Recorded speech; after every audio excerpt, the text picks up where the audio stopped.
Hello and welcome to the Valley Today. I am your host, Janet Michael. It is the Valley Business Today. Top of Virginia Regional Chamber's turn at the mic. Topic today is the Economic Summit. It is happening on Tuesday, November 18th from 8:30 until noon at Shenandoah University. Fourth annual. Kaleigh is here. She is the director of events for the chamber. And of course, we cannot talk about the Economic Summit without inviting Scott Harvard, CEO at First Bank, to join us. Because Scott, you've been involved in this event since its inception, haven't you? I have. I guess I was probably on the board of the chamber at the time, and we talked about putting this together, and it's just been a great event. It's been a really nice event for us, and I love doing it and love engaging with our speakers. I feel privileged to be able to participate every year. I think this is one of those events that you don't know that you needed until you've been to it. It's a good point. Early on, it seemed like people came, but it wasn't on everybody's radar screen. And then they'd leave and say, wow, that was really interesting, or that was really powerful. And I'm so glad I came. And it just seems to have built on itself over the years. People really start to appreciate it now. And you do a really good job of having the state and local leaders that participate in this event. So it's not like someone attends and they're only getting a high level of information. You also make sure that you show the relevance to our area here in the Shenandoah Valley. That's one of the things I love about it. When we talked about doing this, we felt like we should design it around people's strategic planning season, if you will, or planning for next year's budget and get a feel for the landscape and what the challenges are, whether it's the interest rate environment or whether today it's things like tariffs and inflation and government shutdowns, and get a macro view of how that's affecting the economy. But then we always have a panel of local businesses that really tell us what's happening on the ground. I think it's a really important perspective for our macro speaker as well as the audience. And it reinforces for them the things they're seeing in their business. And that may be optimism or it may be challenges. And so it really, I think, is a great way to start our planning season, ours at the bank and ours in our local businesses. For several years now, you've had Tom Barkin as the keynote speaker. He, of course, is president and CEO of the Federal Reserve Bank of Richmond. He brings with him not only a wealth of knowledge, but he also does his research about our area as well. So he's not coming talking on a Richmond level. He knows Winchester too. He's been a pretty frequent visitor and participant in this program. And Tom he's an interesting guy. Of course, he also serves on the Federal Open Market Committee, which is the committee that sets interest rates for the Federal Reserve. So he's a voting member there. He needs to be well informed. One of the things I love about the way he operates is that visits like this to Winchester are where he moves away from the data and actually listens to what's happening on the ground. So he appreciates the panel as much as any. And I'll have a luncheon with him and a number of local business folks afterwards where he'll just pick their brain on what's really happening. The Fed always talks about being data dependent, but they also like to hear anecdotally, okay, what's really going on in the community and in the market. So he brings a really nice balance to his forecast. And many times in our area, in the Shenandoah Valley in particular, we sometimes get lucky and find a little pocket where something on a federal or a state level is happening and it's going to be terrible. But we here locally figure out a way that it's not so terrible after all. So I'm sure him being able to see how do you do that makes it easier for him to then take that up a few levels. I think that's right. And he's keenly interested, as most are, in what the impact of the federal shutdown means to an economy like ours, where so many of our employees commute to Washington and our federal employees and related. And you can see the broad data, but then when you come in and see that it's not really breaking the backs of our community, hopefully it's solved tomorrow or today. But it's, I think, really important, again, for him to see that it's not impacting this market like you might have thought it was, or it's impacting us much more dramatically. So really important for him to see that.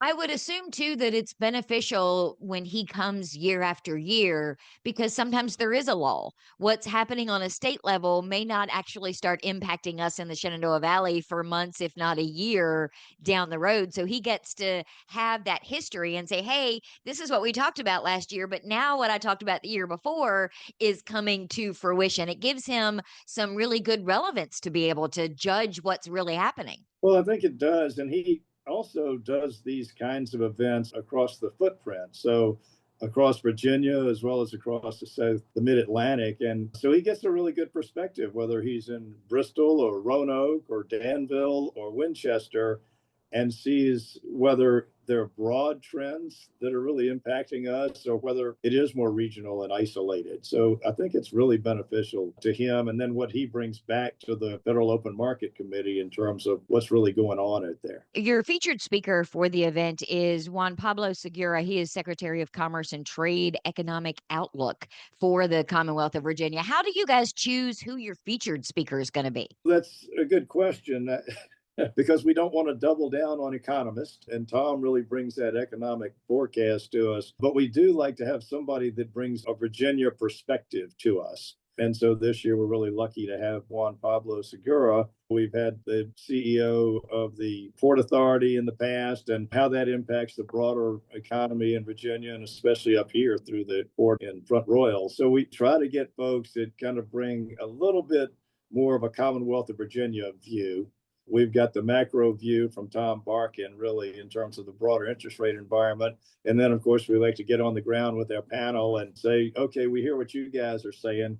Here's what we're feeling right here and how we're looking forward. Attending this event gives you an opportunity to meet both of these people, not just hear what they have to say, but you're in the same room with them, which isn't an opportunity that most residents or small business owners likely would get in their lifetime. It is a really neat opportunity. And Tom, and I'm sure Juan Pablo as well, will take questions from the audience. So it can be engaging. After their comments, they typically will welcome questions, and Kaleigh will be running around with a microphone, making sure that everybody can be heard. And that's a lot of fun too. And I think everybody really appreciates hearing those questions and the unprepared answers, I'd say. When you were talking earlier about the panel of regional business leaders, that changes year after year as well, because you want that different perspective depending on what the economics look like for the Valley. We really do. And we try to get small and large businesses that maybe feel the economy differently. This year, we've got Beth Lewin, who's the president of Carroll Construction. They've got their hands in remodeling construction as well as paving, and all of that really, I think, reacts to and represents what is driving the economy. So it should be good perspective there. Ed McKay, who's the newly appointed president and CEO of Shentel, which with what's going on in technology and communications and the speed with which all that is happening, I think will be a really interesting perspective for us. And then Scott Hamburger, who is an entrepreneur. He had a business, Fortessa Tableware, that he sold, but really understood the impact of tariffs and what that was doing in our world. He now serves on several boards, including the Bank of Clark. So he has a really interesting perspective. He is an entrepreneur who serves on boards of startups. So he really has a pretty good feel for what's happening, I'll say, in Northern Virginia that may be driving towards our markets. So I think will bring a really interesting perspective to us this year. Are the attendees able to ask questions of the panelists? Is it a facilitated conversation? How is that structured? They've got this great moderator. Actually, I get to moderate the panel, which I really enjoy. And I give them the questions in advance. I promise not to blindside them with anything tricky, but we try to make it a conversation. So I'll ask questions. I'll follow up with questions. They'll weigh in together on some topics. We don't typically have time for questions of the individual panelists in this particular environment. It's mostly just me feeding them questions and then following up with questions that feel applicable to our audience. Kaleigh, at this event, everyone who attends has an opportunity to network, to meet each other. You have some businesses that set up tables that people are able to learn about other businesses. There are a lot of different components to this one event. Absolutely. We do have a networking. We have light refreshments, breakfast and everything in the morning, about 30 minutes or so from 8:30 to 9 to network with all these wonderful panelists and various speakers and other people in our community. It's really neat because we do have some high schoolers that come in from different areas. So it's really nice to see them dressed from head to toe, being proper, correct handshakes, eye contact. It's really nice to see them mingling, especially at Shenandoah students. Then our event itself, it starts around 9, and then there is networking in between, a break, and then afterwards as well. How do people get tickets? They have to buy them in advance, or can they get them at the door that morning? preferably in advance. Registration does close on this Friday, the 14th. We can go to our website at regionalchamber.biz, or you can reach out to me at my email at kfincham@regionalchamber.biz, and I would love to help more. Let's take a break. When we come back, I want to talk more about something you just said as far as students being involved, because I know that was something, Scott, that you wanted from the beginning, is to get SU staff and students involved, because it's important for our economic future that our economic current knows how things are working. So can we talk about who should attend this in the next segment? Yes, ma'am. We are on the Zooms today talking about the 4th Annual Economic Summit. It is hosted by the Topper Virginia Regional Chamber, presented by First Bank. It will happen on Tuesday, November 18th from 8:30 until noon at Shenandoah University Stimson Auditorium in Halpin Harrison Hall. Kaleigh Fincham, Director of Events for the Chamber, is joining me. Scott Harvard, CEO at First Bank, is here as well. We're going to learn more about who should attend when we come back in just a couple of minutes. Okay. I don't think Janet knows I'm recording this. She just stepped away to get another cup of coffee, so here's my chance. Hey everyone, it's Andy from the United Way of the Northern Shenandoah Valley. And yes, Janet, if you're hearing this, surprise. We're still celebrating the Valley Today's 2500th episode and this awesome community fundraiser you came up with. Here's the deal. Between now and the end of the year, it's Janet's goal to raise $2,500 to support the great work of the nonprofits in this community. If you give just $25 or more, you're going to be entered into a chance to be a guest on the show with Janet. If you give $250 or more, we'll make you a commercial, just like this one, that will air on the Valley Today podcast. So go to givebutter.com/The Valley Today right now before Janet realizes that I've hijacked her airtime. She's walking back in, cup of coffee in hand, gotta go. Remember to donate between now and the end of the year and support the great work of so many nonprofits and celebrate 2,500 episodes of the Valley Today.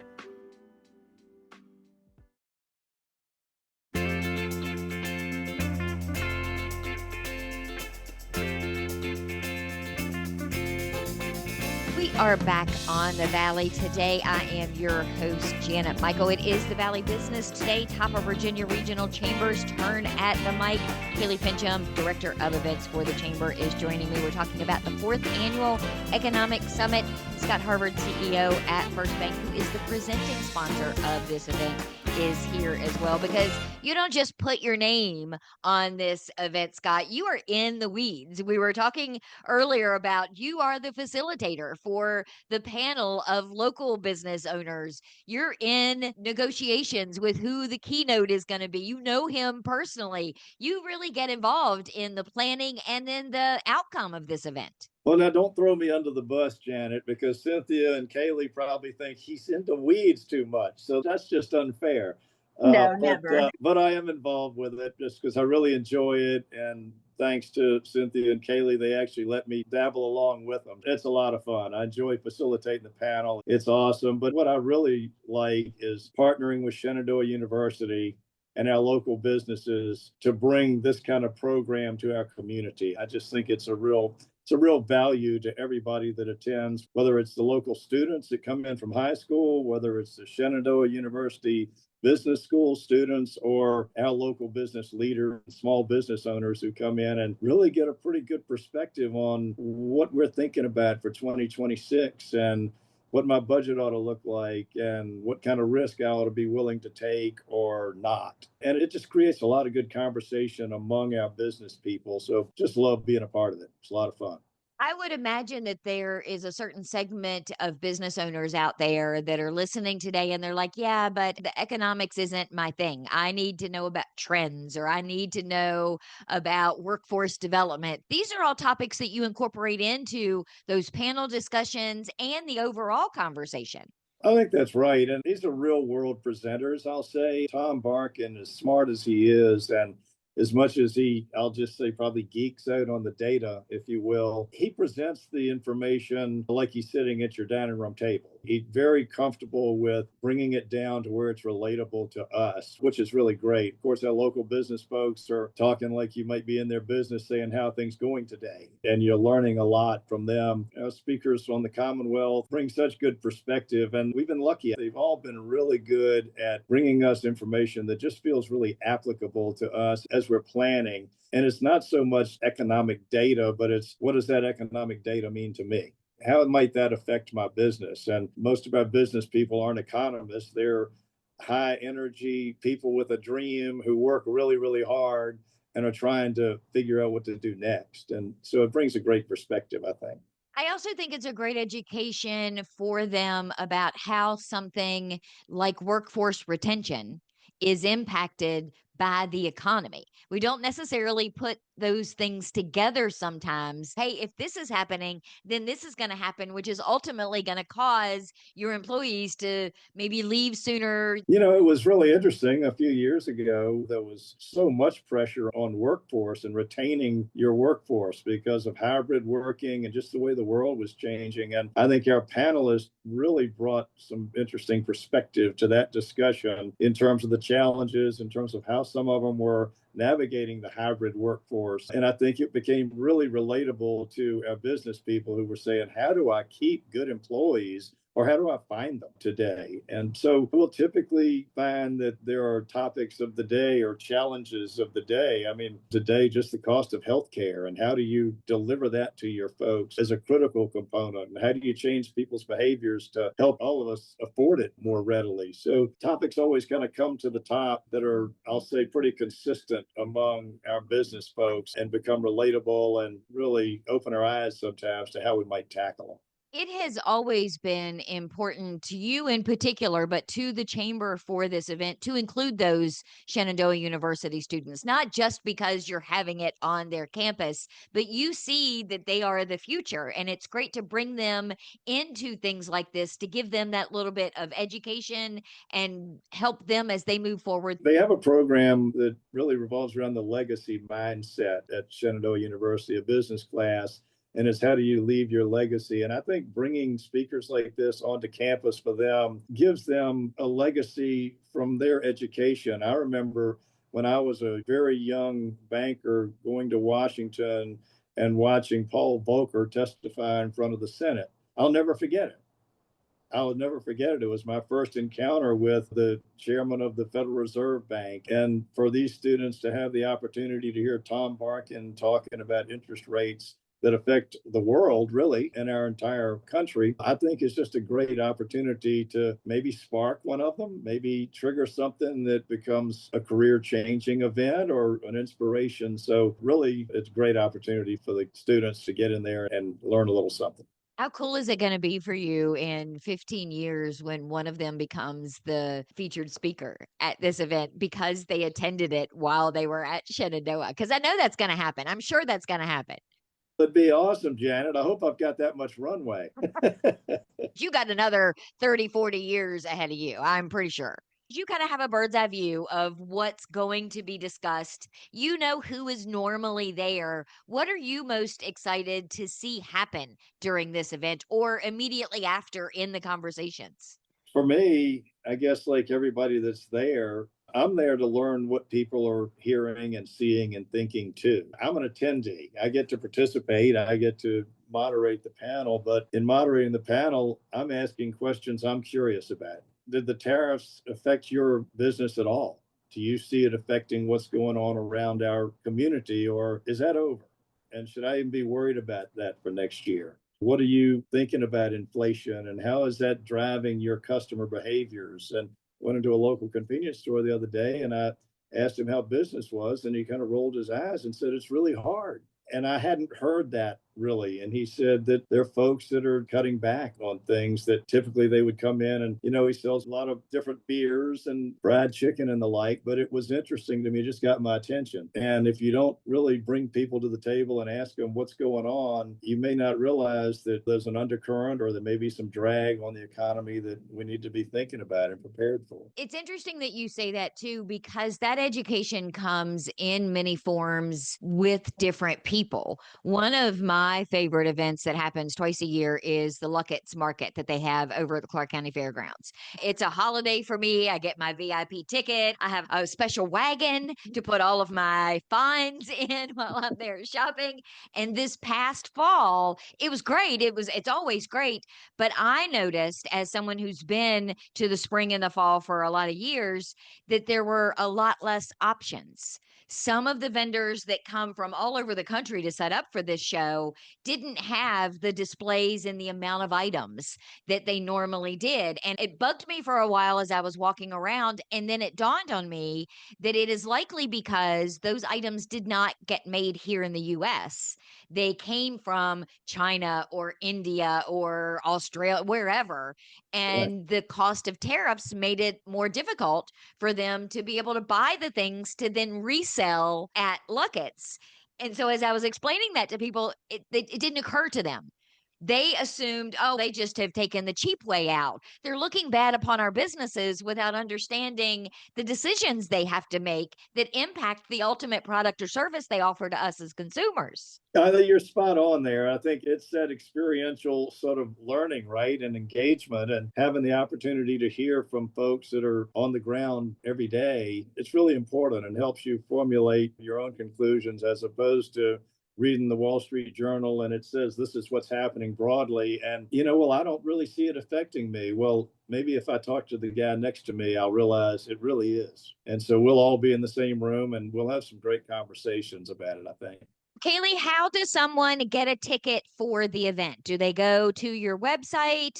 You can go to our website at regionalchamber.biz. Just click on the Economic Summit tab and take you right to registration, or you're more than welcome to give us a call at 540-662-4118, and I'm extension 16. And you have different ticket pricing structures depending on who is attending. Shenandoah students, high school students, do they pay less? Do they come for free? How does that work?